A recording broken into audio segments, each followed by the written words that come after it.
Tonight in the news, we have more updates on the manufactured terror plot, the alleged assassination plot against the Saudi ambassador.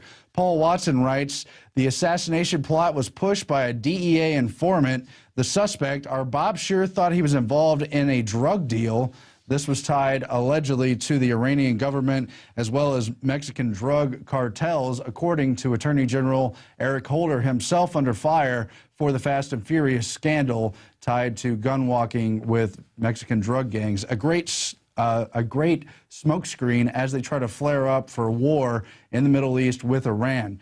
Now, we have numerous intelligence officials, people from the intelligence community, who've come forward to warn that there was no good intelligence on this plot, and it looks dubious. FBI insider, Obama administration likely manufactured dubious terror plot.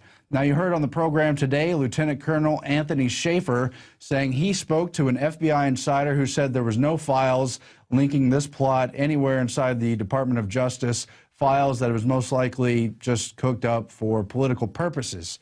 You also have Robert Bayer, intelligence official known for the movie Syriana. He wrote a column in Time saying the Iranian plot is nothing more than a bad Hollywood script, that it doesn't match the character of Iran's extremely professional killers, despite the fact they tried to link this Iranian-American used car salesman to the elite Qud force from Iran. Columnist Saman Mohammadi says it's more like a Bollywood script than a Hollywood script. Then you have Ray McGovern, longtime CIA official and former presidential briefer, saying Petraeus's CIA fueled the bad intelligence, allegedly linking this suspect to Iran, saying basically there was no intelligence and that the only hard evidence were recordings of him talking about using a car, selling a car, which they claim was a code word for the assassination plot. All bogus stuff, but of course you have Republican Congressman Peter King and others saying this was an act of war, just gearing up for action in the Middle East with Iran. Let's hope that doesn't happen. Meanwhile, there's more in the gunwalker scandal, even as Attorney General Eric Holder is about to be subpoenaed to testify. There's the grenade walking scandal within the gunwalker scandal. I believe we have a clip. CBS News reports that there's a new twist in the government's gun-walking scandal involving an even more dangerous weapon, grenades. And it goes on to explain how the suspect who shipped hundreds and then later thousands of grenade parts to Mexican drug cartels was repeatedly stopped but not prosecuted. One ATF agent even told investigators he literally begged to prosecute the suspect Kingery and keep him in custody, but he was ordered to let Kingery go. So again, deliberate interference from officials at the Department of Justice, the ATF, and others. Now, Obama and even President Calderon out of Mexico have been on this meme of illegal weapons being shipped to drug cartels since at least August 2009. Then our investigators dug up clips from even earlier in the year 2009 talking about the gun-running, gun-walking scandal. So there's Holder originally saying he only knew about the program maybe a few weeks ago, a nebulous, non-specific term. He's been asked to revise his testimony and admit that he knew about it long before. Now, we have a clip coming up of David Ogden, the former Deputy Attorney General, talking about the gun-walking project much, much earlier, and there's no way Eric Holder didn't know. There they are, admittedly using your tax money to ship guns down there just to set up the Second Amendment. Keep in mind that back in March 30th of 2011, Obama met with Jim and Sarah Brady of the Brady Center and commented that he was working under the radar to attack the Second Amendment. So now we see it in action, and we're going to continue as this We're going to continue to watch as this scandal unfolds. Eric Holder certainly under heat, but I would imagine this goes much deeper as well. In other news, the Occupy Wall Street and other Occupy movements across the country have met new resistance as police in various locations have tried to get protesters to move. That effort failed in New York, even though there were several arrests. In Denver, they arrested 24 people, I believe. Now, all these Occupy protesters are a very diverse group. I don't know who these individuals were who were arrested. They really imply that they're blocking the street, but I haven't seen any evidence of that. Whatever you think of them, though, they certainly have a right to protest, to be heard, even if it is a prolonged protest. So police should really use caution in trying to break up what's going on there, because these are people trying to speak for everyone, whether or not they do represent them. In other angles of the same Occupy Wall Street movement, Michael Chossudovsky has written about Occupy Wall Street and the American Autumn. Is this a colored revolution? We know there's been really the same steering groups behind a number of the color revolutions, first in Serbia, then later the whole Arab Spring thing you saw that started in Egypt and Tahrir Square and moved on to other countries. Now, there's been a lot of talk and investigation and analysis behind that of the foundation groups and even the State Department supporting, sponsoring, and kind of pushing forward the groups that would steer these. So is that going on here in the Occupy Wall Street movement? A good question. And for more on the Occupy movement, we turn now to Rick Warden, who has been occupying the Dallas Federal Reserve for a week now, ever since Alex did a rally there last week. Rick, thank you for joining us, and give us an update, please, on the Occupy movement there in Dallas. We have a handful of strong lovers of liberty who are committed to being at the Occupy the Fed Dallas as often as they can. So we have successfully maintained an occupation. Saturday night, the rally was on Friday, October the 7th. Saturday night, October the 8th, it was a downpour. A gusher came. It rained all night long. It was really nasty and rained most of the day Sunday.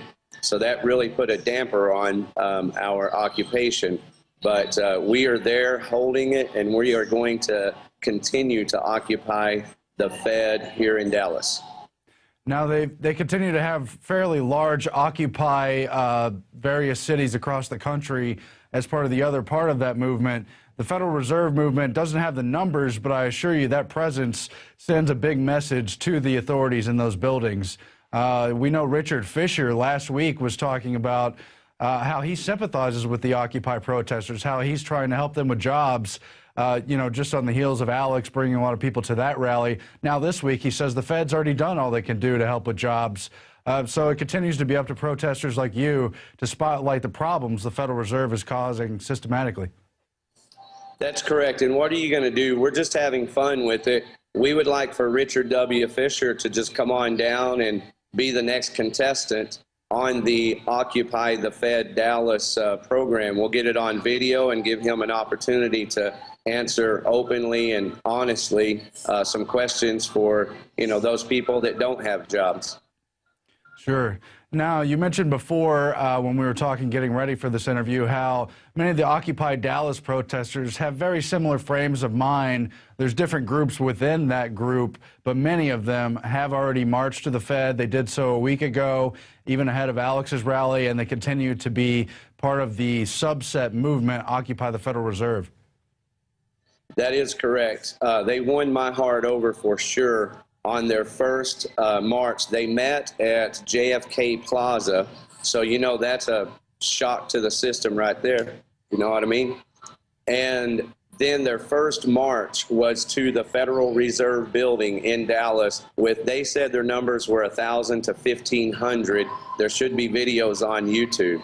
So they gave a straight shock to the system and went straight for the throat of the beast on their first day here. That's correct.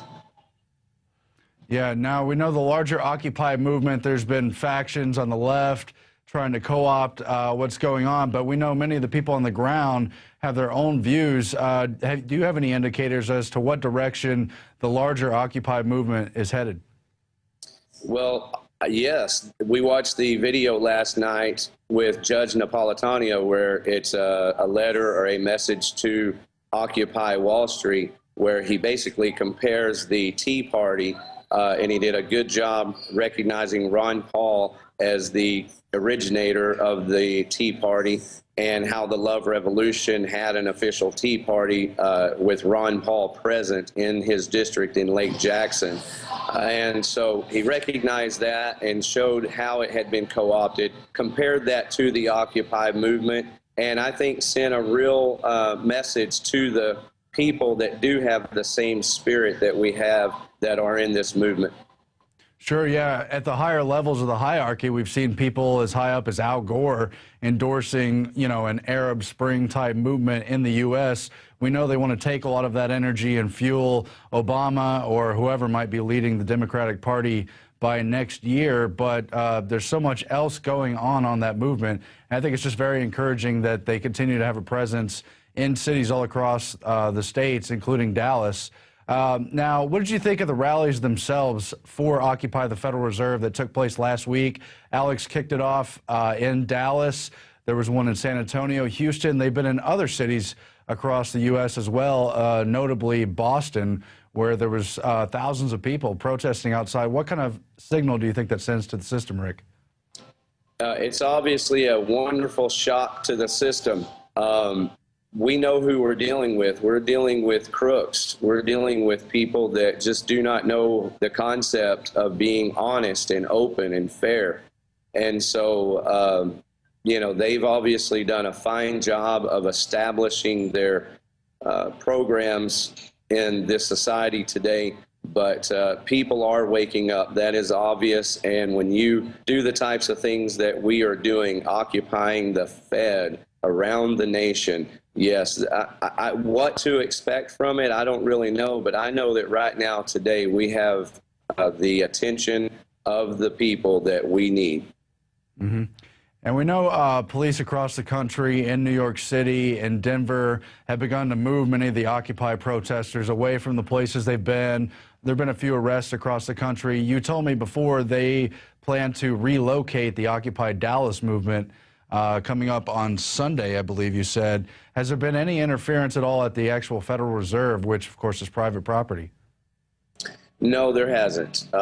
They've been peaceful, and we're appreciative for that. We have not asked for their assistance on any of our demonstrations, and we're good with that. They're good with that. Everything's good. What happens as this movement continues to grow, we'll see then. But I trust that the movement is a right movement, and we have right on our side. So we have every reason to be courageous and bold and confident that we're accomplishing wonderful things that are going to be very beneficial. Now, there's been some Ron Paul protests going on in Dallas as well. Could you tell us about that, Rick? Thank you, first off, to Dallas for Ron Paul, the Ron Paul Meetup group. They've been very warm to the Occupy the Fed Dallas movement. I'd like to see more of them out here, but, that's just how it is. Everybody has jobs and busy lives, so I'm thankful for every person that comes. And I do strongly believe that the Ron Paul supporters are on their way. I think everybody right now has been waiting for a week to see what's actually going to happen with this movement and see what's going to happen with the Occupy movement. And I think now, thankfully, to you, Aaron, and Alex Jones, and y'all getting the word out that we are actually there. We have feet on the ground here in Dallas. And so people are coming. I know they are, and we look forward to seeing y'all here. Exactly, and your continued occupation of the Dallas Federal Reserve really puts a spotlight on the true root cause of the systematic economic problems that we face, that all these movements are trying to address in one way or another. And of course, we need more people to come down there. The Ron Paul factions have been protesting the Federal Reserve since at least 2007. I think that, too, sends a great signal, and we just hope more people will join you there in Dallas or at Federal Reserves all across the country. Thanks so much, Rick Warden. Continue to occupy, please, and we'll be back after this break with more on the InfoWars Nightly News. Stay tuned.